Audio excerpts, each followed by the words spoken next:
કુળદેવી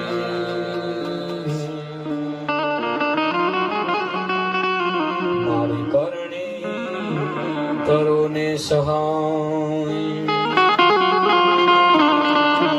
જાહેર જગમાં તો જોગણી અમારી પરગટ પીઠળયા કુળદેવી કષ્ટ કાપજો મારી સિંધોય માં કરજો આવની ઉપર જો ને એક છે માતાજી આપે તણો યાદા તજા દેખી ધણી સાંભળે દેવળ દિશે દુઃખ જાય દર્શન કરતા એ રામા પીરના હાથો પંડના પાપ મટી જાય બિકાનેર કરણી બેઠી રાજ દિલ્હી રાજબાઈ ઓખે મોગલ જોને ઓપતી અમારી મતડે માં સોનબા જાતસ્ય ધ્રુવ મૃત્યુ ધ્રુવ જન્મ મૃતસ્ય ચ તસ્માત પરિહાર્યાર્થે નાનું સ્વચંદ્ર પંડિત આ ધરતીની મહેલપા આ ધરાની મહેલપા જેથી આખું જન્મે ત્યાંથી સાહેબ આપણને ખબર હોય અથવા તો ન હોય પણ જેથી જન્મમાં તેથી એક એક ઘડી રહીને એ જાતે જ હોય અને મૃત્યુને સતત સાહેબ બોલાવતી જ હોય છે પછી કોઈને 2 વર્ષ લાગે કોઈને 5 વર્ષ કોઈને 25 વર્ષ કોઈને 50 વર્ષ પણ કંસ શિશુપાલ કૌરવ યાદવો દ્રોણ ભીષ્મ ને જમરાજ જેવા આ સર્વનો ફેસલો એક સાથે કર્યો કલમમાં કૃષ્ણજી ઘુસડ કેવા પછી હિમગીરીની ભીત પર જે કર્યો તો ફેસલો એ પાંડવોએ વન જતા શિરે ધર્યો પ્રાચીના પીપળે ભીલના બાણથી ફતી ફેસલો જગતના નાથે શીખે છે અખિલ બ્રહ્માંડનો બાપ કાળિયો ઠાકર હોય તેને સાહેબ 125 વર્ષની પૂર્ણ આયુષ્ય થાય ને એટલે આ ધરામાંથી વિદાય લેવી પડે સામાન્ય મનખો હોય ને સાહેબ તેને આ દુનિયામાંથી જવું પડે અને અમને ખબર છે ને અહીંયા બેહી ગયા એવું નથી તમને ખબર છે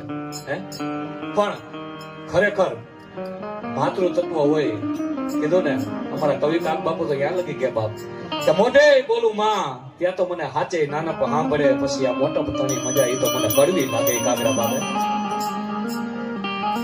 અને એની આગળ જેથી કવિ કાક બાપુના માં ધાનબાઈ માં ગુજરી ગયા બાપ અને તેથી કવિ હૃદય અંદરથી એક મરસ્યા ઉતર્યો હે સામાન્ય માણસ જો મરસ્યા કવિ કાક બાપુ ના ગાય ને તો એ સાહેબ એમ કહે કે આપણે હાડકારિયાને થંભી જાય આપણે પહાડિયાને ધ્રુજવા માંડે એમાંય કવિ કાક બાપુ એના પોતાનામાં ધાનબાઈમાં ગુજરી ગયા ત્યાં લખવાનું શું બાકી રહી ગયું તેથી એને એક મરસ્યું લખ્યું કે ભગવાન તને ભજતા ઓલો માહેશ્વર આવી મળે હે પરાત્પર બ્રહ્મ રામ નામ પ્રતાપ હનુદ્રોણ આગળ લાયો રામ નામ પ્રતાપ પાંડુકોળ નકળંક રહ્યો એ રામ નામ પ્રતાપ ધ્રુવ અવિચળ રહ્યો સો રામ નામ રટતા રસણ ભક્ત નંજન ઉધરે કર ધ્યાન ઈશરા સંકદર જો રામ નામ મુખો ચલે જો રામ નામ આવો અખિલ બ્રહ્માંડનો બાપ પર બ્રહ્મ તું રામ છો કદાચ તારું ભજન કરું ને તો તું મને મળી જા એથી આગળ વાત કરી જટા દવી ગલત જલદ પ્રવાહ પાવી કસ્તલે ગલે વલમ દલંબિતામ ભુજંગ તુંગ માલિકામ ડમટ ડમન વિનાડવડ મરવયમ જકાર ચંદ્ર તાંડવમ તન પુનઃ શિવ શિવમાં અખિલ બ્રહ્માંડનો બાપ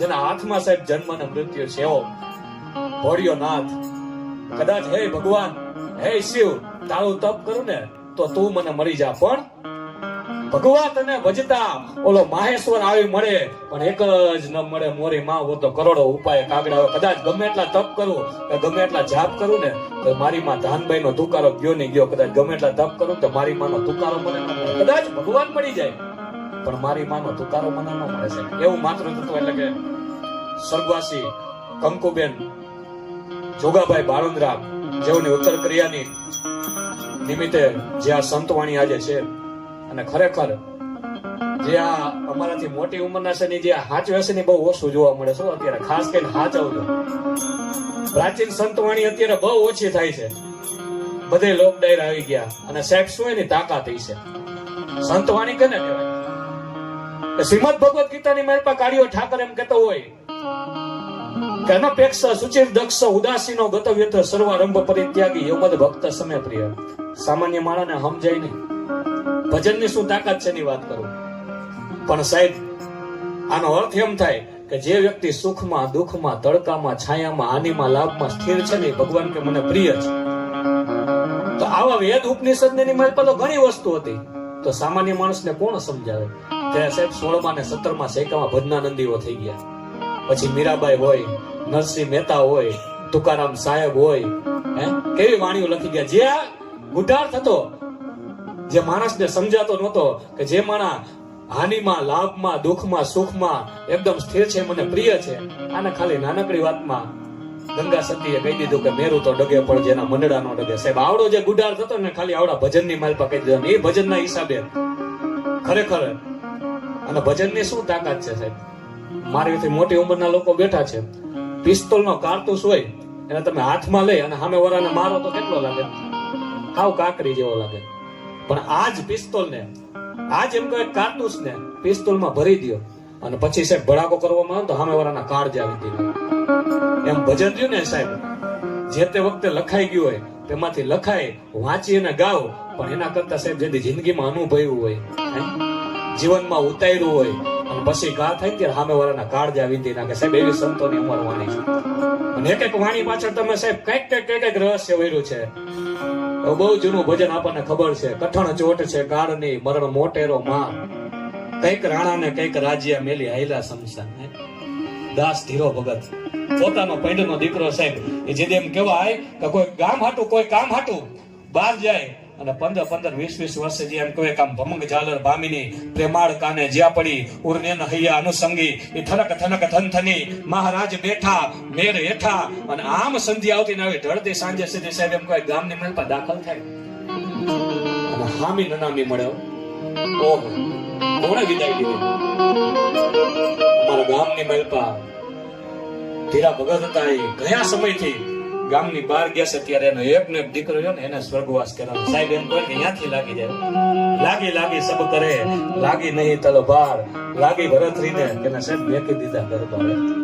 પણ જે વાત કરવી છે, મૃત્યુનો માહોલ છે, માતૃ તત્વ છે, પણ સાહેબ એ માનો તો પ્રેમ કેવો હોય? કાકણે ઘાટ ઘડાય નહીં, જેના ત્રાજવે તોલ તોલાય નહીં. દુનિયામાં બધું મૂલવાય પણ સાહેબ મા બાપના હેત કોઈ દી મૂલવાય. આખી જિંદગી જેના આપણી માંથી એટલા ઋણ છે, કદાચ આ ચામડાની સાહેબ એમ કહે કે ખાલ ઉતારીને ખાડા પહેરાવો તો મા બાપના ઋણમાંથી સાહેબ મુક્ત ન થાય. એટલે જ કદાચ અખિલ બ્રહ્માંડનો બાપ કહેતો હોય છે કે હું દરેક ઘર સુધી ન પહોંચી ગયો એટલે મેં માનું સર્જન કર્યું છે. એ માને જયારે શ્રદ્ધાંજલિ દેવા માટે ભેગા થયા હોય, અને અમે તો ઘણી વાર અહીંથી વાત કરતા હોય, અત્યારે માણસોમાં ભક્તિભાવ ઘણો છે, શ્રદ્ધા ઘણી છે, પણ આ દેશનો ધર્મ રહ્યો ને બે જગ્યાએ નિષ્ફળ ગયો છે. કે પાણામાં પરમાત્મા દેખાડીએ ગયો, પાણો મૂકી દો એનું તમે એમ કઈક મૂર્તિ પૂજા કરો, મંદિરમાં બેહાડો, એમાં માણાને દેખાય, એમાં પરમાત્માને દેખાડીએ ગયો પાણાની મહેલપા. પણ સાહેબ સામે વાળા માણામાં જાગૃત છે ને ભગવાન, એને દેખાડી નથી. એથી આગળ આવી કોઈ સંતવાણી, કોઈ ધર્માદાના કાર્યો, કોઈ સાહેબ એમ કઈ ગૌશાળા લાભાર્થે કરી અને ધર્માદાનો પૈસો કઢાવી ગયો, પણ નીતિથી કેમ કમાવું આ દેશનો ધર્મ નથી કરી ગયો સાહેબ. નકર 10મો ભાગ કઢવો અને ધન ચોખ્ખું થઈ જતું હોય તો સવારથી નીકળી જવાય, લાખનો ગાડીઓ કરીને સાંજે 10,000 નો ધર્માદો કરીને ખાય થઈ જાય. શું એવું નથી સાહેબ, પણ નીતિથી કેમ કમાવું ને એ નો કરાવી. અને નીતિથી કમાયેલું હોય ને, અમે ઘણી વાર વાત કરી છે, એ જે લક્ષ્મી આવે ને એ ગામ ગાતતી આવે ને ગામ ગાતતી જાય. બાકી બીજી બધી હોય ને એ બધાને ખબર છે, જ્યાંથી ત્યાંથી આવે ને જેથી જાય ને તેથી સાહેબ આબરૂની હાથ પેઢીની લેતી જાય. નીતિથી કમાવું નહીં ઘણું અઘરું છે. ભલે તમે વૈભવી નહીં થાવ, તમારે ગાડી બંગલા નહીં થાય, પણ સાહેબ હાઈન પડ્યા કોઈ ને કદાચ પાણાનું ઓછીકું કરો ને તો તમને નીંદર આવી જાય. આ નીતિના પૈસાની તાકાત છે.